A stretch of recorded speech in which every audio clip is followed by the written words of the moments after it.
Good evening, everybody, and welcome to our weekly AJA Wednesday Zoom. We are so happy to be live here with you tonight and to see such a wonderful crowd live with us tonight. I'm here back in Australia, and I would like to say thank you to the organizers of Monday night, to Whose Land, for the cinema screening. It was really wonderful to see so many of you in person, and I love when you come up to me and say, "We see you on the Zoom every week," and introduce yourselves. So thank you to everybody who said hello and who joined us on Monday evening. Tonight we have an incredible speaker here for you this evening. We're going to be discussing psychological warfare with Dr. Ron Schleifer. Tonight we're discussing the role of psychological warfare in the Middle East conflict, how it can be used, what can democracies do, as well as the role of media in this field. We're very privileged to have a guest of this caliber, so please welcome Dr. Ron Schleifer. Okay, so I guess we're on. So, shalom everyone. Thank you for the nice introduction. I edited myself. I and also Chodesh Tov, Chodesh Adar is very optimistic, and we need some optimism in these times. We have the structure is going to be 30 minutes of my presentation based on a PowerPoint presentation, which you probably won't be able to see my face. And then a session of Q&As until we drop, or till I drop. This thing we have a lot in common. Unfortunately, the October 7th catastrophe and Bondi Beach for the Jewish community of Australia. These are serious wake-up calls, and the situation has been building up for decades, and it's erupted. I normally when I recommend to my listeners or viewers or participants is to take a Prozac pill before my session, because what I'm going to speak about is normally about things that people normally don't like to think. But anyway, I'm speaking about persuasion. And we all like to think about ourselves as being rational, educated, mindful thinkers and decision makers, especially to ourselves, especially to the heavy decisions that we have to make. But as I was saying to my students on the decision-making course, the most crucial decision that a person makes in his life is to find a husband or a wife, and how much rationale goes into that.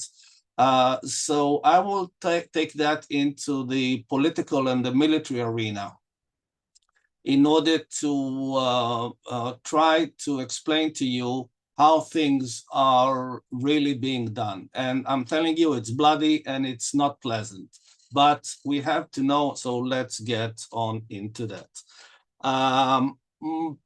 Another one last remark before I begin.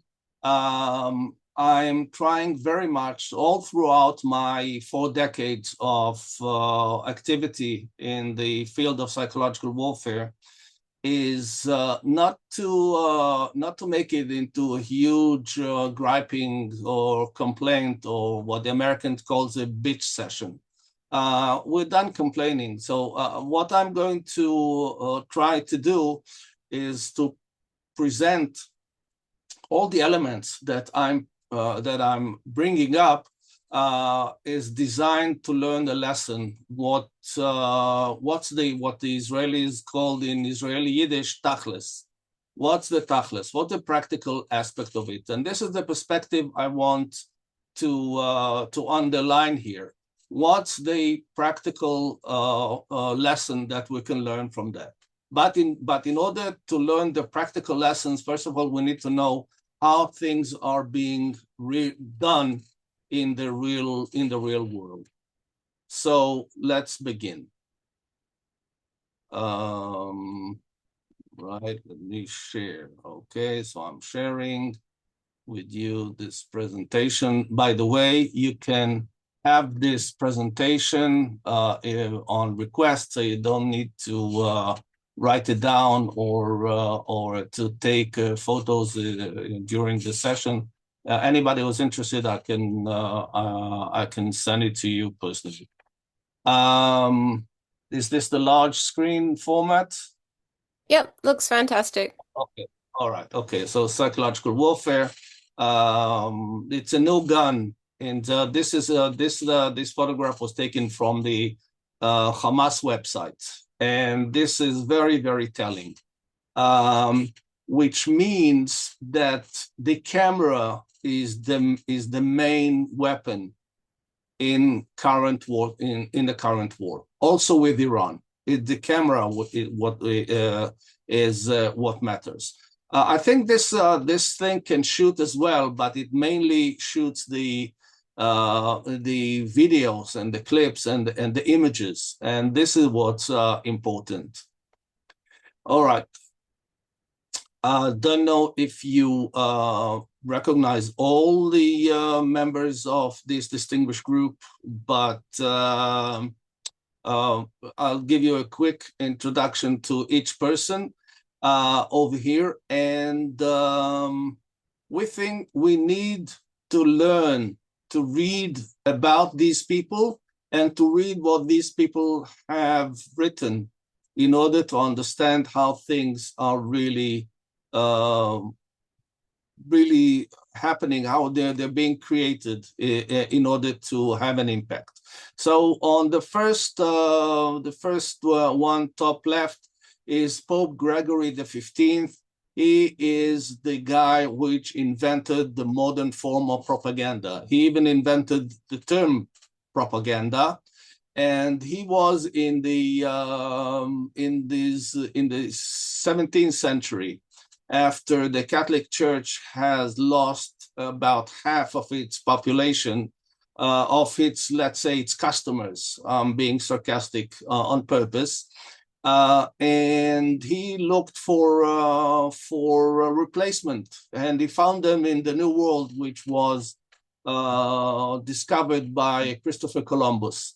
And he put up enormous organization called the Congregatio de Propaganda Fide, the committee to propagate the true faith, and which turned the Indians in the New World into devoted Catholics.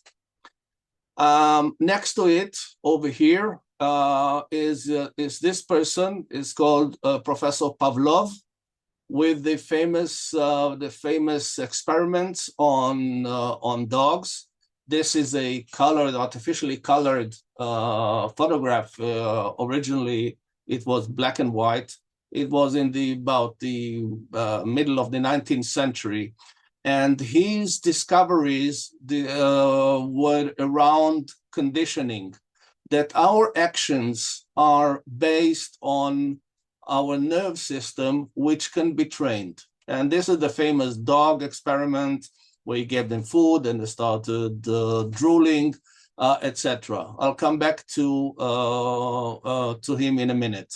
To his right is Lenin. Lenin is the chief rabbi of political propaganda, the chief of all chiefs. He took a nation of 150 million, mostly illiterate people, and educated them according to the very complicated principles of Karl Marx. And he led the revolution, and it reverberates to this day.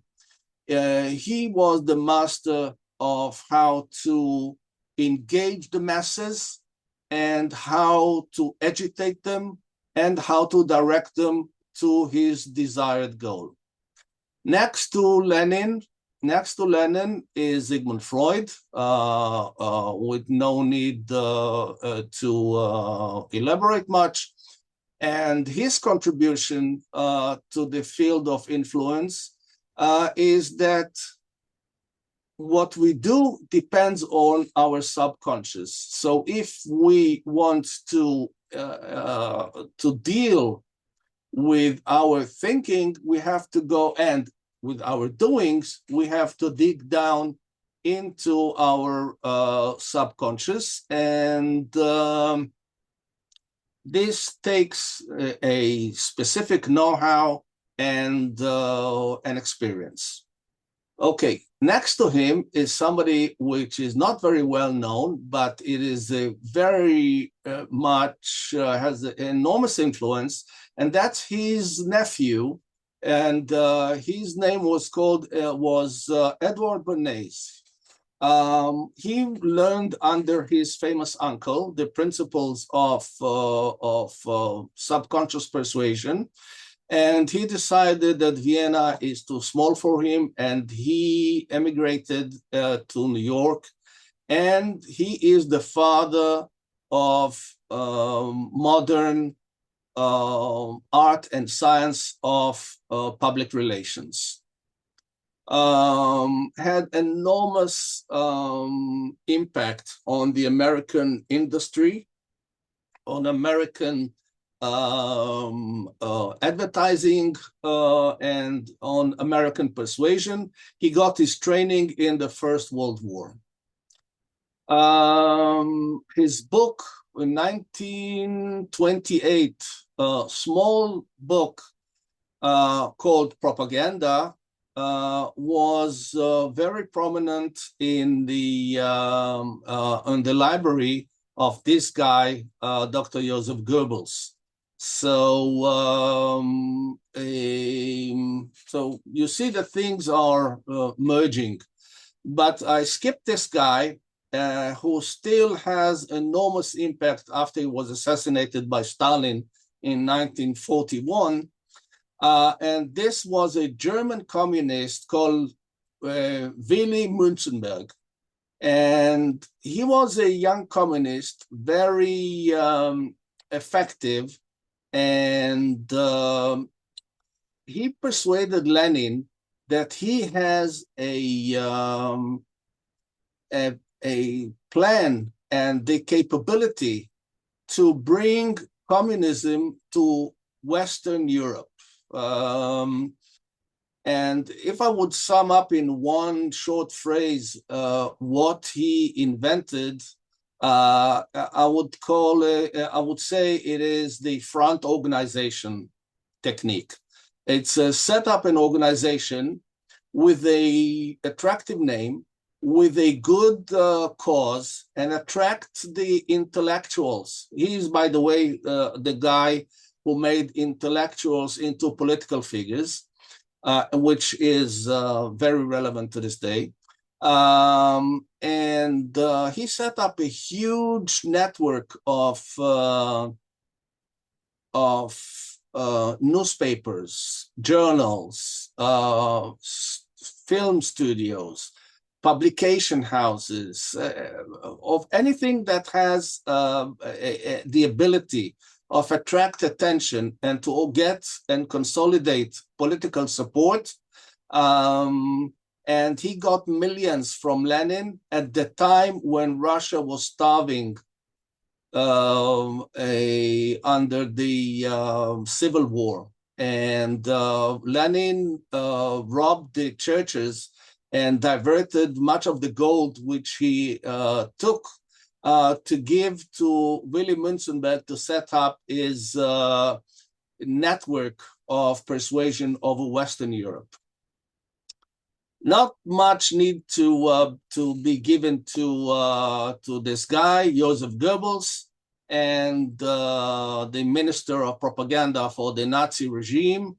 It was a genius, it was an intellectually, had a wide interest on knowledge and more organizational capability, and devotion to his Führer. And he put all these three together in order to convert Germany to come under the auspice of the Nazi Party, and then all of occupied Europe. And he is the main reason why democracies detest the field of psychological warfare and propaganda so much, because it is all somehow associated with him. This guy, I don't know how many of you will know, next to Goebbels, and this is the North Vietnamese, the communist leader, military leader, head chief of the military of the North Vietnamese army and the Viet Cong. His name was General Giap, and I'll come to him in a minute because he's very, very influential on October 7 and on Bondi Beach. Next to him, next to Giap, is a Jewish fellow called Sol Alinsky. Sol Alinsky was a social worker operating in America in the 40s and 50s and 60s. The founding of a doctrine of using the community for political change. And he is one of the most, I think is the most prominent figures in changing, of giving equal rights to the Black community of America through operating the local community. The next guy, no need to elaborate, is Mark Zuckerberg, a student who was looking to get dates with girls, which he could not normally achieve. So he started developing a software that would give him and would grant him dates with girls. And that was the beginning of Facebook. So the guy is a heavy billionaire now, and enormously influential. And the data which he collected, I would say you probably all heard about Cambridge Analytica. It's a very simple, short, quick software can analyze an enormously small amount of likes and develop it into a very detailed psychological portrait of a person. Now, if you have the psychological portfolio or portrait of one person, and it's all done automatically in split seconds, you can determine a lot of how to persuade this person to do what you want. So so I am completing the circle from started in with Pavlov and going to after 150 or 170 years to Mark Zuckerberg. And today we are back into conditioning developed by Pavlov, and today it comes under the name of what's it called? User experience. And the user experience methodology is done through brain scanning to find out which color and which emoji and which image and which icon would grant us the dopamine enough to move our finger towards the shopping cart on our screen. So now we know the people. Now let's get back to politics. And I'm concentrating on General Giap.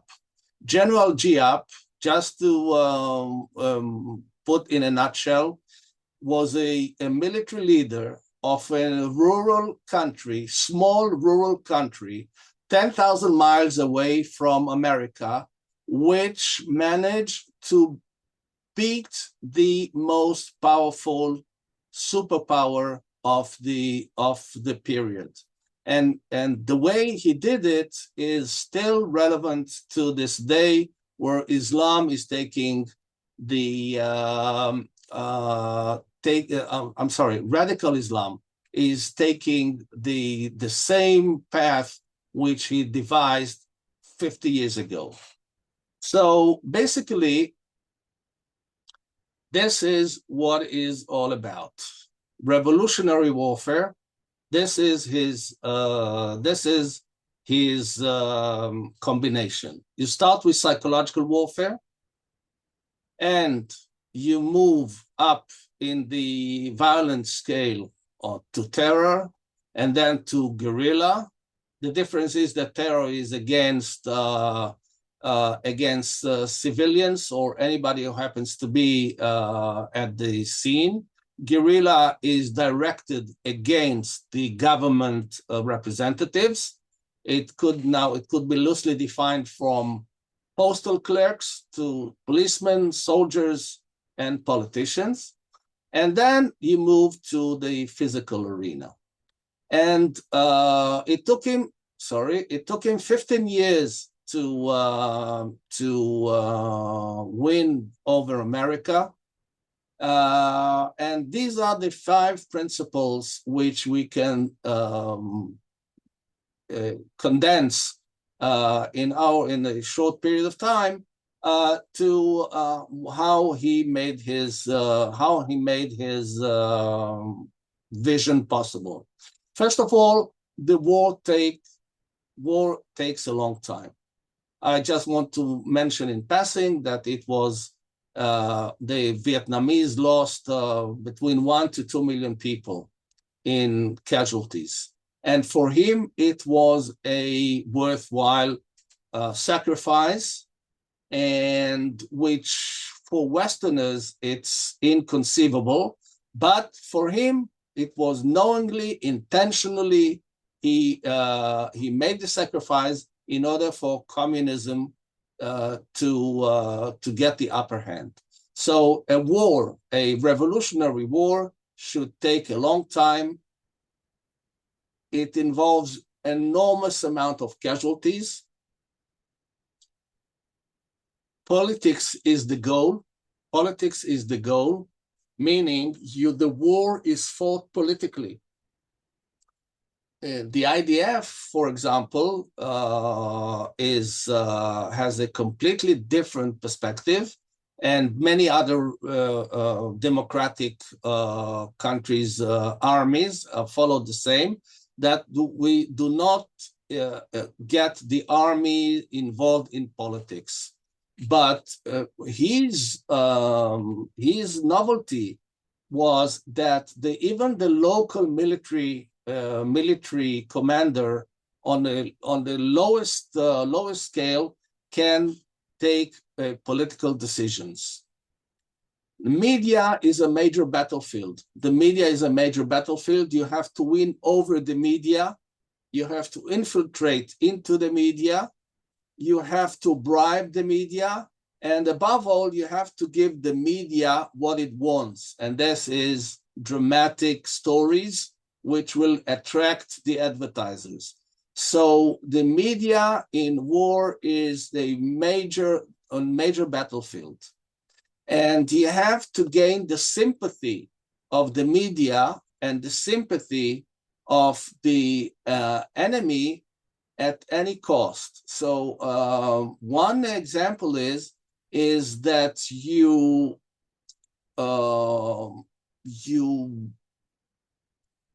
what word I'm looking for? You cause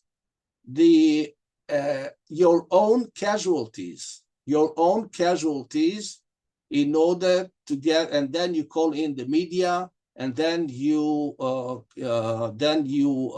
give your enemy this stew of, look what you've done. This is what you do. This is what you sent your army for.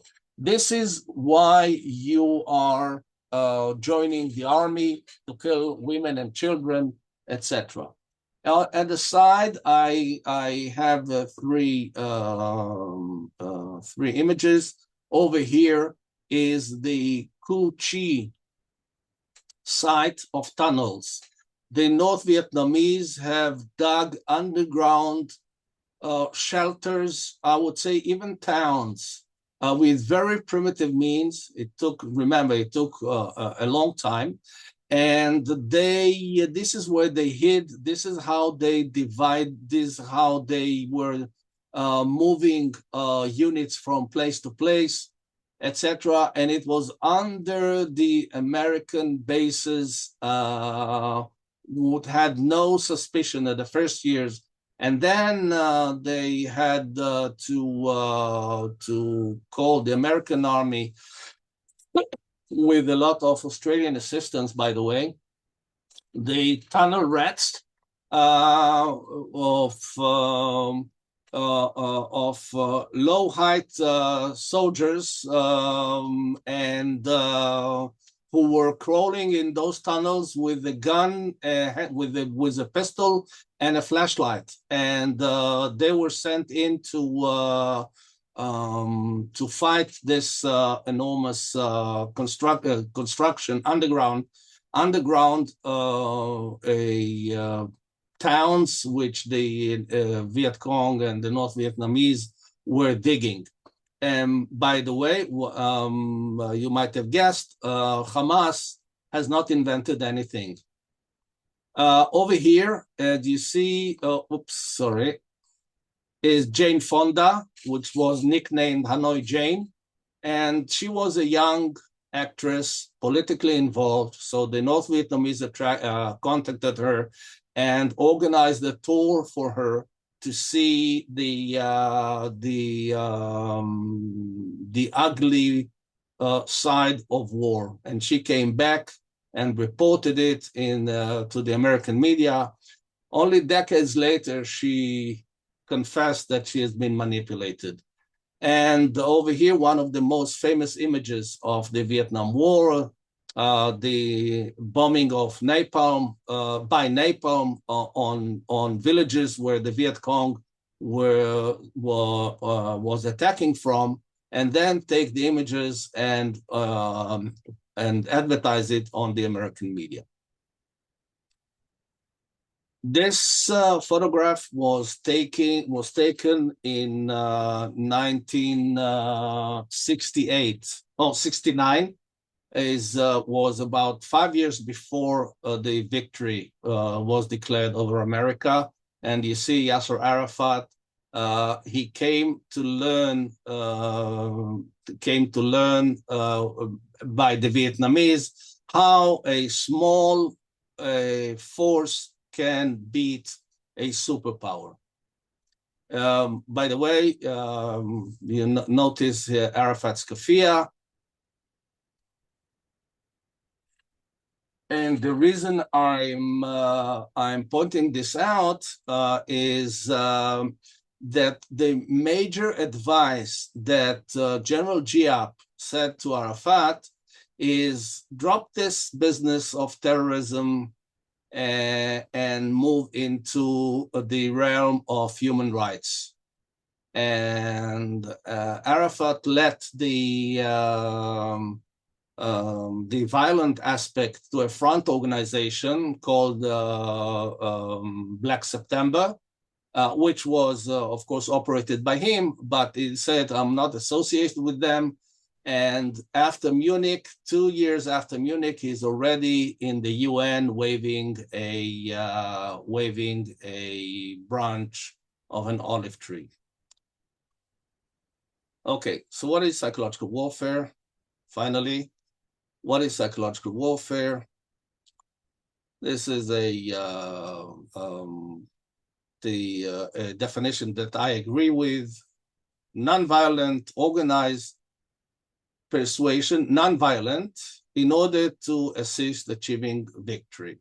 Okay, so it has to be organized, and it has to be nonviolent, and it has to be in time of war. Okay, so what are the elements of psychological warfare? Now, go over this list and see if you can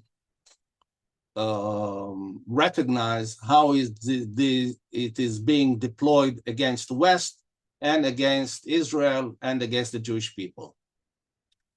So techniques is demonization. Okay, you have to demonize the enemy, and it has many advantages, because if you demonize the enemy, a demon needs to be destroyed. It's a Satan. There's no peace with the Satan. There's no compromise. It has to be destroyed. In order to succeed, you have to insert guilt in your opponent. And well, maybe that sounds familiar. The way to create guilt is to show the ugly side of war, where civilians are being killed or being harmed by the as a result of the war, and women and children and the elderly, they cannot belong to a war because they're not in a war fighting. But once a soldier in a Western country sees that, he realizes that he's doing something very, very wrong. Driving a wedge, or more popularly called divide and rule. Divide et impera, divide and rule. In America, if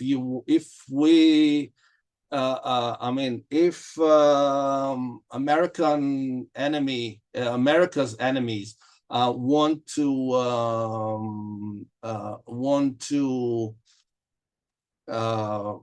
force their way or have an impact over Israel, so drive a wedge between Israel and America.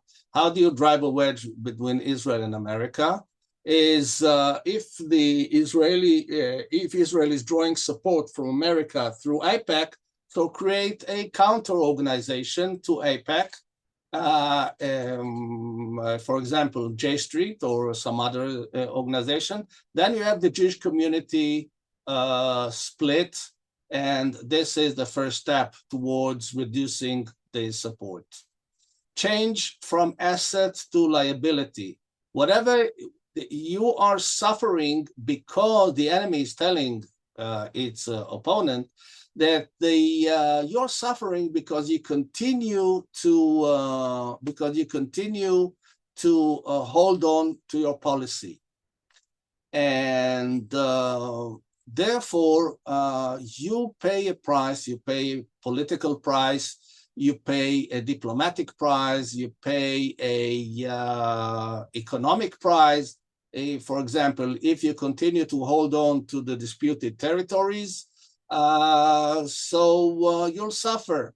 So you are brought to the understanding that keeping on to that policy is costly, and this is why the disengagement was attempted, and the gradual retreat, the Oslo Accords, because the pressure mounted that if Israel, for example, will retreat, so then all its problems are going to be solved. Lower enemy morale.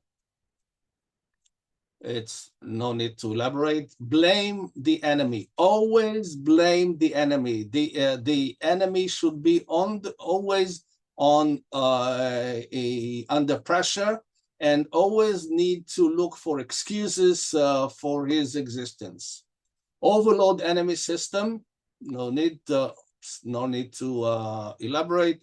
And start with the young is always a propaganda, mass persuasion.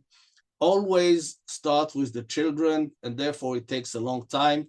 By the time they are grown-ups, you take them into a youth movement, and from then you move them to the military units, and then afterwards you move them into the political arena. This is the same system with the Marxist, with the same system with radical Islam. You demonize the enemy, and therefore this is how you get them conscripted to the cause. Messages, some it's only a sample. We are right, you are wrong. Victory is inevitable. This is taken from the communism that capitalism is rotten and is going to fall. So why prolong the suffering? And you are immoral, you are unjust, and therefore you need to stop. The Red-Green Alliance is the Chinese, the Russians, Iran, Qatar, and of course Soros, which nobody knows the extent of damage these causing to global order, the world order. But how can you put together atheist China together to work in a collaboration with the Shiite Islam? The interests dictate that you can, and therefore you have the global adversaries working against the Jewish people. For example, the anti-Semitism is a glue which is workable. So therefore, this is the main reason why we are under attack. Us Jews and Israelis are under attack because we're part of the global struggle. So America and Western domination it's the real battlefield, and we're just pawns. We have to realize that. Now, one of the last slides over here. Who are the real readers? Bell Pottinger was more or less a PR company in London, and they were forced to dissolve after it was discovered that they were, I think in South Africa, they were steering violence in order to promote their candidate. So was a London-based company. There are many others which replaced it. And the reason I'm showing this slide is to show you how global politics are being formulated and pushed. And these people, Tim Bell was a foreign journalist, I think, for The Guardian before that. So they know how the media works, and with media and with former military advisors and political advisors and PR agents, they form global politics. So whenever you hear about Davos and wherever you hear about a country being attacked, Georgia, Abkhazia, or you should know that that there are offices or companies that organize all that, and this is why you know about it, because these are the messages which they push into the media. Over here, you see Netanyahu and Sarah Netanyahu, but they are with Arthur Finkelstein, who was a global strategic consultant, and the guy used to go for a half-an-hour meeting on his Jetlear consultation, and would say, you need to go this and, to do this and that. And he had the reputation that anybody who hired him got elected. And the one on the bottom is Eyal Arad, is Israel's leading strategist. a few of his achievements. One achievement he was the disengagement.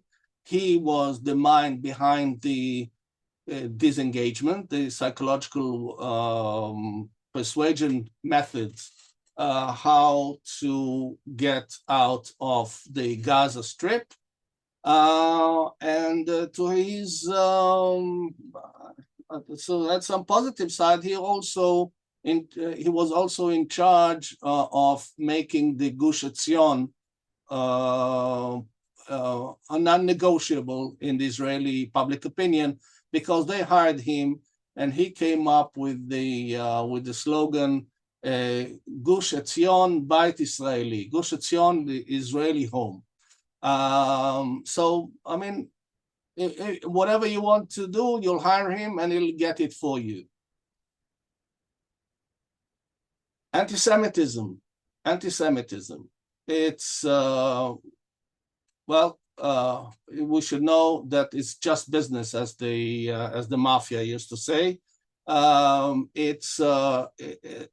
Jews are just the excuse, just the pawns of the huge chessboard of global politics. And China doesn't have any problem with the Jews, but China has a problem with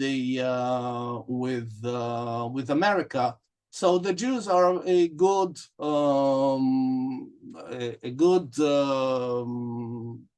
mechanism to work it out. Common ground is what unites Khamenei and Putin and Soros. They all want to change the existing world order, and once they get it, they will go against each other. About anti-Semitism, what the main goal of the anti-Semitic campaign is to legitimize anti-Semitism, just like the gay movement switched from being a criminal offense into a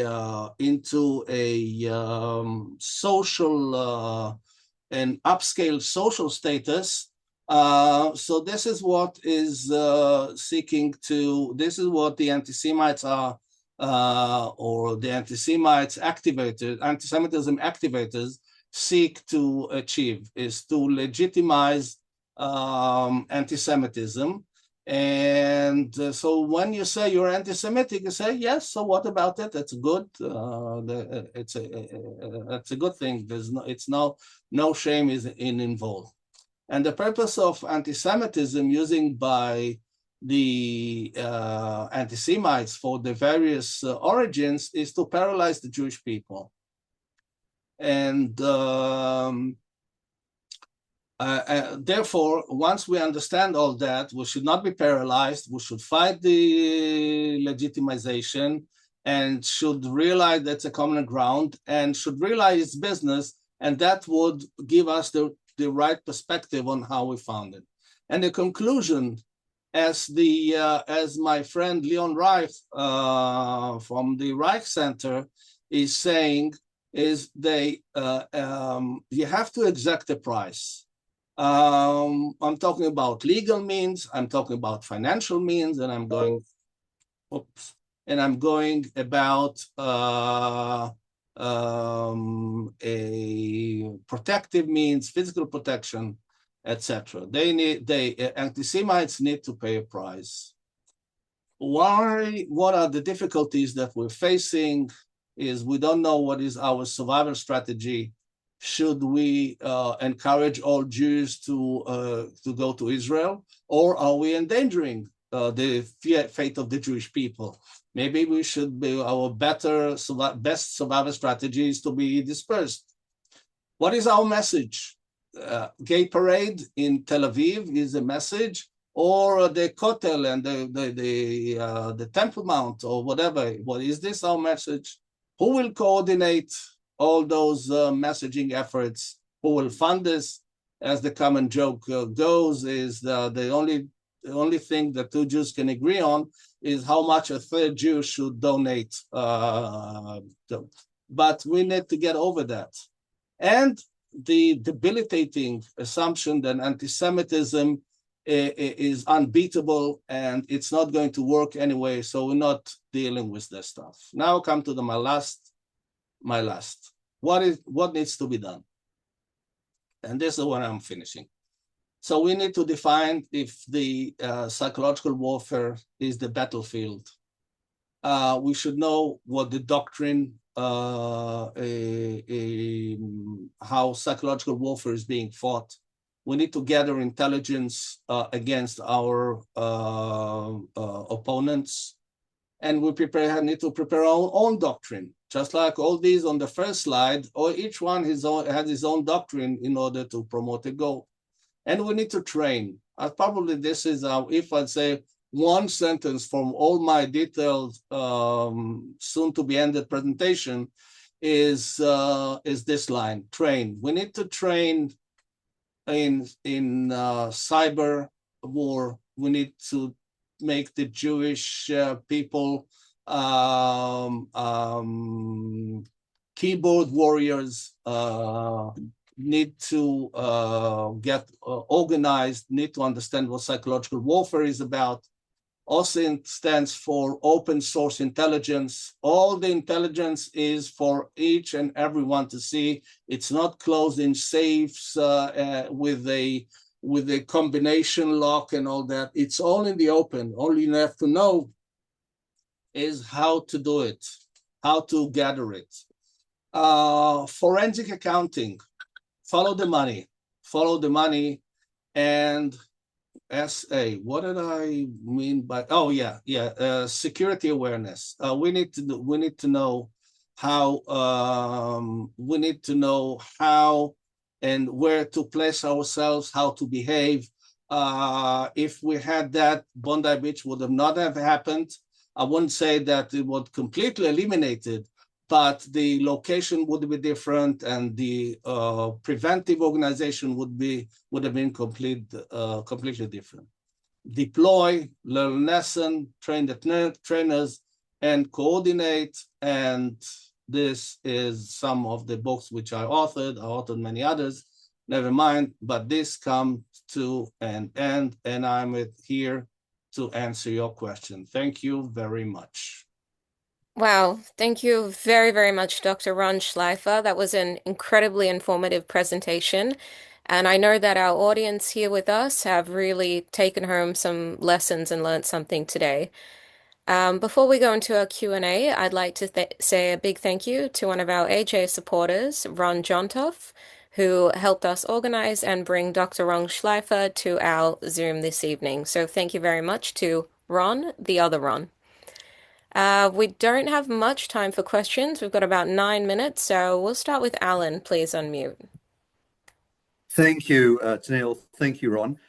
You touched on social media earlier, and it seems to me that especially the young people today are getting all their information from social media rather than from books and newspapers. So my first part is, do you agree? And if so, are we going to see a whole lot of so-called experts in the future that are simply poorly educated because nobody seems to be taking the trouble to read the history books as they once did? Yes, the answer is yes, yes, and yes. And it's going to get worse. On my farewell party to my faculty, I said, and good luck with the AI. Okay, yeah, it's going to get worse, and it's not going to, I'm sorry, I'll retract that. It's not going to be worse, it's going to be different. So if information sources were books, so no longer books. Before, the books were the oral teaching. And then it changed into books, and then it changed into websites. And today it changes into small snippets of Instagram. Okay, if this is the situation, this is how it is. The leaders are still going to be those who know. And we have to concentrate on the leaders, and we have to concentrate on the masses. It's pure basic communist doctrine. Yeah, that's it. Thank you. We might go to Don. I don't know if we've had you on before. Please unmute. No. I'm gonna mute you again. We might come back to you. We'll try again. Cohen, would you like to unmute, please? Yes, thank you very much for your presentation.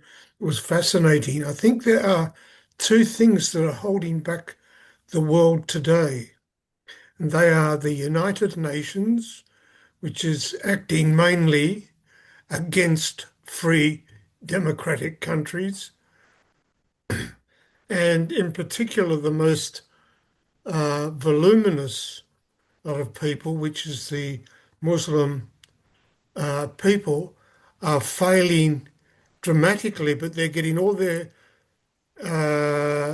knowledge of what's going on in the rest of the world from Mark Zuckerberg, and they're finding out how bad it is. But the only way to keep them under control is those in power use absolute violence. And so somewhere in the middle there is where we are. We have to figure out whether we're going to keep a United Nations or whether we get behind a winner like America and sort it out once and for all. Look, the UN was won after a campaign. So if the Israeli government or the Jewish organization decide that the UN is a target, so we need to target and get the current Otto Finkelsteins to advise us how to do that, and we'll do it. It'll take billions, it'll cost billions, but we'll do it. It's a campaign. It's a very rational, very simple decision. If you're saying it's not going to help anyway, and anti-Semite, they're all a bunch of anti-Semites, and it's not going to help, so we'll not do it. So this is the option that is standing facing us. So we need to do. One thing I can show you, all my life I've been fighting against the notion that those high above know what they're doing. I think we both know now, after October 7, after the Bondi Beach, that they don't know. So the question is, who is going to take action? This is very simple. They don't know. And I don't see any 18-year-olds here in the audience. I'm sorry. I mean, maybe in spirit, but I mean, it's for them to lead, and that's I'm nearly 70. I mean, wir sind dann 20. But it's not my what I can only say how it was done in the past. They should be here, and I mean, it's them. They are they can barely read a book, but see their fingers flying on the keyboard. They should be doing this. Yeah. And anyone else? Absolutely. Don, we might try you again if you want to try on mute. Yeah. Hopefully that's a bit better. I'll just cut my sound down a bit. Look, I've actually got a history. I'm one of the few people in Australia who's qualified in information operations and PSYOPs and have used it in peacekeeping operations. The problem we've got is that everyone's coming up with lots of nice ideas, but there needs to be central direction in this area, common narratives, and an idea of how to do it. I mean, it's marketing, among other things. It's one of the things. Last year I was in Israel for a month, two weeks with Sa'el, and Israel sucks at the influence operations, PSYOPs stuff. That's something I came across. So more attention needs to be done in Israel, but also on the supporters of Israel in this area. So I would just ask your comments on that. I've written books, I've written articles on that.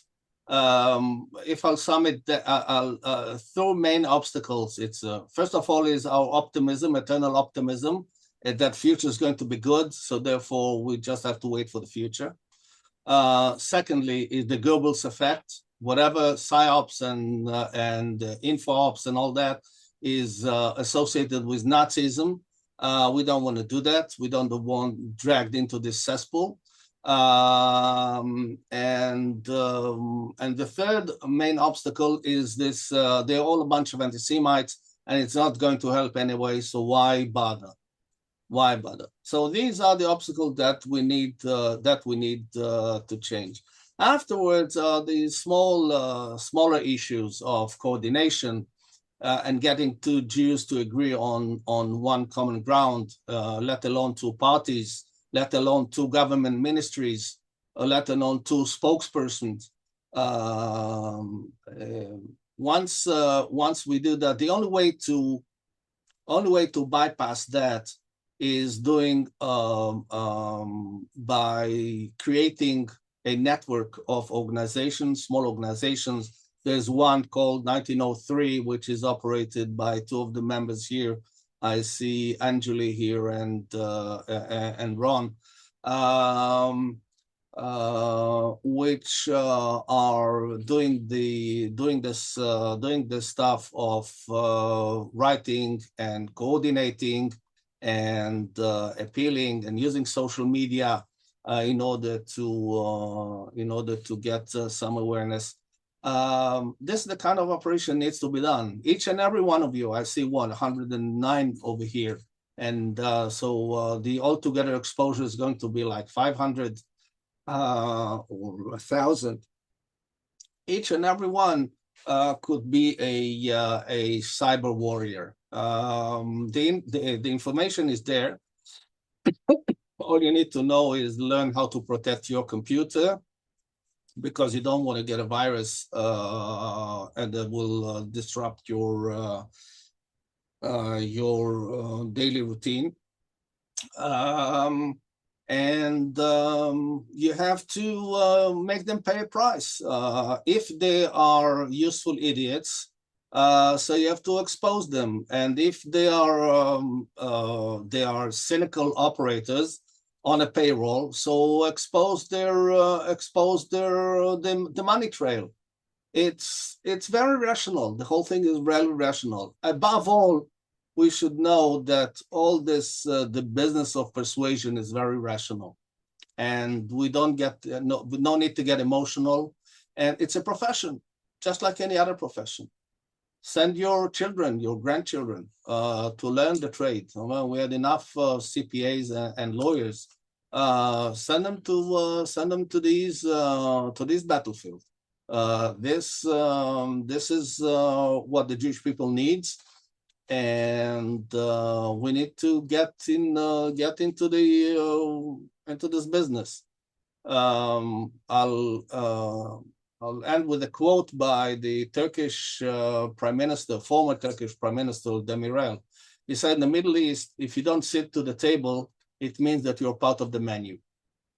Are we in or are we not? We cannot go into the boxing arena without hands, or without only one leg and one leg tied behind to our waist. I mean, are we in or are we not? If we're in, if we're not, we're not. It's very simple. Hamas is winning. Hamas is winning. I mean, how can you say Hamas is winning? It lost, I don't know how many thousands of people. Oops. I don't know how many people we've killed. We know how many people we lost. That I do. And they say they're winning. How can they say they're winning? All right, they're winning, and we have to understand that. We have to understand the culture. We have to understand how they operate, is the basic tenets of psychological warfare. And we need to get into this business. My books and articles are all there for everyone. I know I'm very well read in the Middle East, not least of all in Israel. I'm being read in Pakistan. I'm being read in Tehran. I have some website which tells me every time somebody is looking for Ron Schleifer on the internet and what article are they looking into. So they learn. We also need to learn. It's very simple. It's for the secular Jews, is it Zionistic enough to get into that? For the Orthodox Jews, is this Bittul Torah? I could learn another Masechta in the time of that? We have to make a decision, lots of decisions. This is Dr. it. Ron, when you look in your back end of your website and see who's looked you up today, you'll find I am one of those people. I've just done a quick Google search for our viewers here to see where we can purchase your books. And I can let all our viewers know that if you type in Dr. Ron Schleifer, it's very easy to find his books on Amazon. They're available for purchase. We are out of time for this evening, so I'd like to ask you, Dr. Ron, what is the best way that people can follow your articles, follow your information? How can we follow and support what you're doing?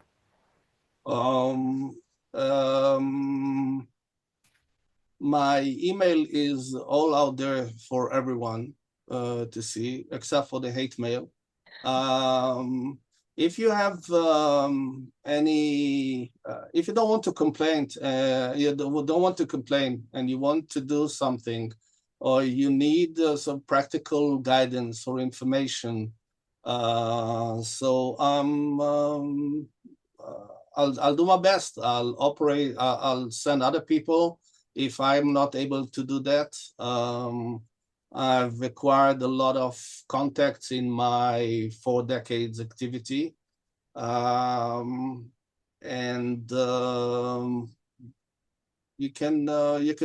can call me. I might even answer. And I'm at your service. I mean, this is what I've been doing, and this is what I'm continuing to do. If you want to come to Israel, and if you have a delegation, I can speak to you. If you want to invite me over to Australia, I don't know after this session is I'm going to get a visa, but I'm not sure I will be able to swim from Indonesia. We'll try. We have to do. We'll try. We can always meet in Europe. Halfway. Absolutely. And I think this presentation is something that we need all the Jewish schools to teach their kids. We need to be educating the university students. This is the real, like, tachlis, the hard-hitting material that we need to be getting out into our community. So, Dr. Ron, thank you for your generosity with your time today, your generosity with your education, that you're out there educating us, your generosity with our community. We really thank you for being here tonight with us. I think that was really a really incredible educational piece that we can take home, that we can educate our friends and family. I'll remind everyone this this Zoom was recorded. It'll be available on our YouTube channel, on our Facebook page, replayed on J-Air. And I do encourage you to take that YouTube recording, take those slides in this presentation, and share it. It's a message that we need to pass on. So please, when we send the link in our newsletter, if you haven't signed up to our newsletter, jewishassociation.org.au, you can sign up to our newsletter. We'll send out the link to the recording. So please do make sure that you are educating yourselves and passing that information on to other people. Dr. Ron Schleifer, once again, thank you very, very much. And we wish you all a wonderful evening. Thank you, and happy Purim. The Purim is coming. Don't worry. We'll win. Thank you. Chag Sameach. Chag Sameach.